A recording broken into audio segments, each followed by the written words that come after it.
Hey everybody, welcome back to the channel. We're going to do another tool review today. This is on the Harbor Freight Central Pneumatic 6-gallon air compressor.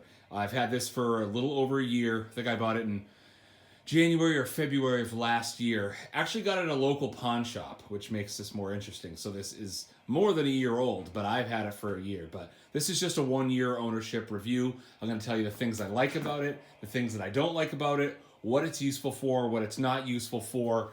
And yeah, to give you a better idea if you think that this might be a good purchase for you.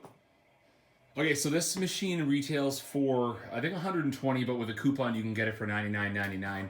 I do know that Porter Cable sells for $100 at Harbor Freight for a 6-gallon. I don't know anything about that one. I don't know if it's any good or not, but I can tell you that the Harbor Freight machine is awesome. So since I've had it, nothing's really broken on it except for something in the switch here, which if you watch my other video, it actually shows you how to repair that. So I don't know how long how long ago it was purchased. So this could have been out 5 or 6 years and someone used it a lot and beat the crap out of it. I don't know. But I do know that it builds pressure really quickly, and it still is just fully operational. The drain plug is still in good shape. All the feet and the pads and everything are still great on it. And it's just it held up really, really well. I use it for a lot of things. It's my go-to compressor, and it actually is strong enough to, I'm trying to grab this here, to connect to this guy, which goes to my hose reel right over there. And then I just connect all my other air tools to that, and I can pull it all around the garage if I'm using an impact gun or something like that. It makes life a lot easier. So let's go over the things that it is good at running. So of course, spray gun, tire inflator. It's really great for tires.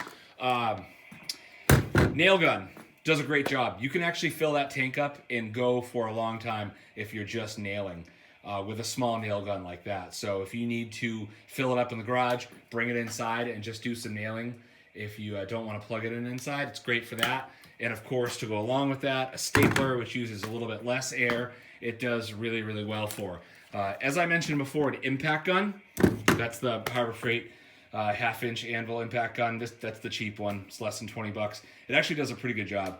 But it'll run that. You can get a wheel off. Don't expect to run a shop with this compressor using the impact gun because those do use a lot of air. But it will do the job if you are at home working on your own stuff. An air drill, these use a little bit more air. So if it's your only resort and you got to drill through one hole or something, you can use it for an air drill, but don't expect, as kind of like I said before, to do a whole bunch of tasks with this machine with that drill. Air cutoff tool, kind of a step up from the air drill, uses a little bit more air. If you got to cut through a little bar of steel or aluminum or something, you can use that. It'll get you in a clutch, but not for anything other than a couple seconds. And then that kind of goes the same with an air chisel. If you have a brick with some mortar on it that you have to separate, and you only have a little air chisel and you only have this compressor, it'll do it, but it's not recommended for intermittent use. So, yeah, this machine does have a 1.5 horsepower motor, which is a good-sized motor for a smaller compressor. To put it in perspective, this is my Campbell Hausfeld 11-gallon that I just restored, and if you watched my other video, you can see the full restoration on that. And this has a 3.5 horsepower engine, but this is old school power, probably 25 years old. This one's only a couple years old, and so it does have a pretty good powerful motor for the size.